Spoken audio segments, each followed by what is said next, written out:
DeleteLawZ changes mind to focus on TeamDLZ.com. Future Governor Jose Chille DeCastro returned to in-studio live streaming Sunday night as he hyped his partial summary judgment win in his case against the Las Vegas Metro Police Department and backtracked on his previous claim that he would be starting a new YouTube channel. DeCastro diminished using his recent talking point that his channel was dead and that he would be starting a new YouTube channel because they were killing his current offerings on the live stream. A change from the past week, where he's been using the talking point with everyone he meets, including a random blonde bystander at a crash scene this weekend.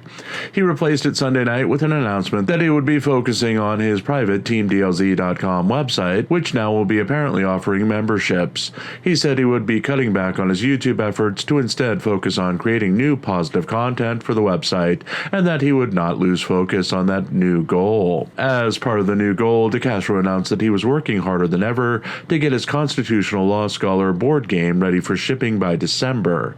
He then made the unusual request of his fans to stop sending him negative screenshots or links about what other people were saying about him, claiming that he wanted to stay focused on the positive and moving forward. Addressing the future plans of his political career, the YouTuber said that he was only 50 and he had a lot of time to run for governor. While he wasn't putting those plans aside, he seemed not to be worried by his complete lack of movement towards the role and his apparent missing of residency status to meet the requirements to run for governor in multiple states that would appear welcome to an independent candidate. DeCastro also apparently does not seem to understand how the state legislatures work. While his knowledge of how they work is improving, he still thinks it would only take a single legislator to write a bill that he could force through the legislature and sign into law on his own.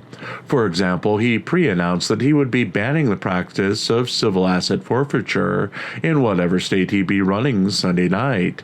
He, as a future fictional independent governor with no outside influences from third parties, claimed that he would be able to force through a bill that would ban the practice if introduced by a single legislator.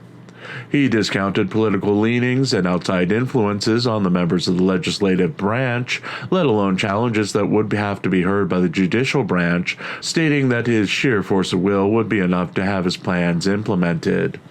To critics, it was another example of his apparent plans to take total control of state government without support from outside influence of political parties or corporate interests, without gathering the forces needed for such a takeover. While DeCastro may believe his plans are possible, his continued lack of focus on how he'd put said plans into action shows his complete naivete of the political process.